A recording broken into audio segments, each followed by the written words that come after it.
Dr. James Doty. He's a neurosurgeon and the founder of Center for Compassion and Altruism Research and Education.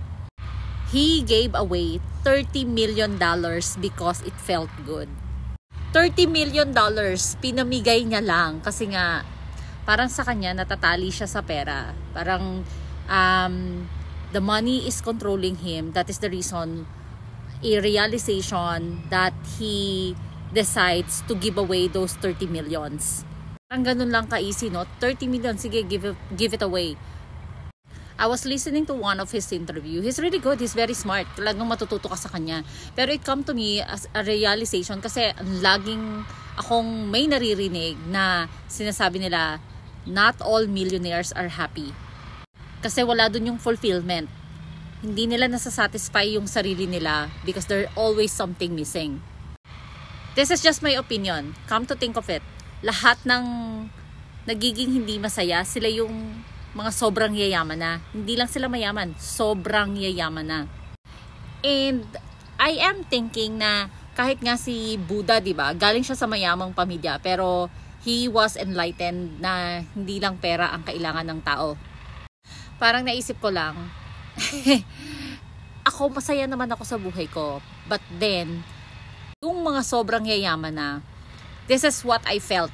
Parang naranasan na nila kung papaano nandun. Na-achieve na nila.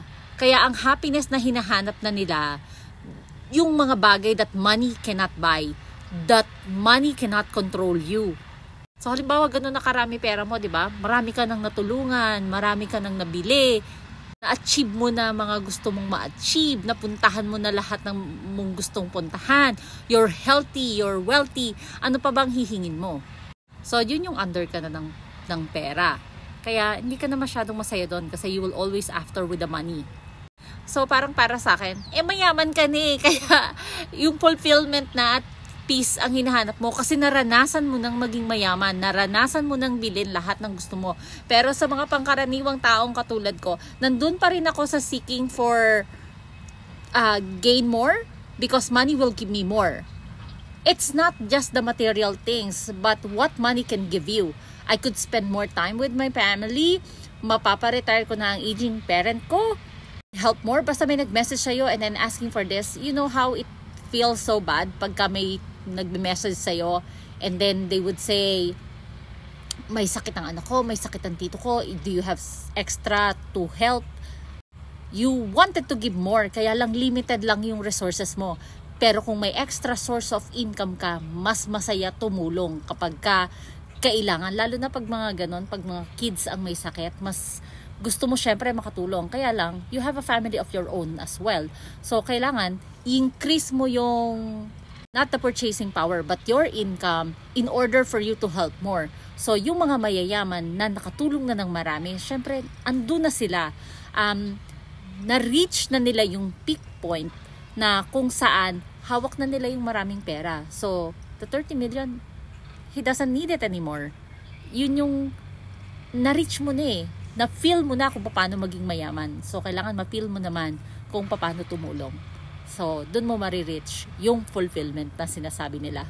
So, dun sa mga hindi pa masyadong mayayaman, increase your income. And how are you going to do that? Please find a passive income na makakatulong sa'yo without trading your money. Kasi pagka pinagpalit mo na naman yung oras mo sa pera, magtatrabaho ka na lang ng magtatrabaho. So you have to find something that you will earn money without exerting too much effort.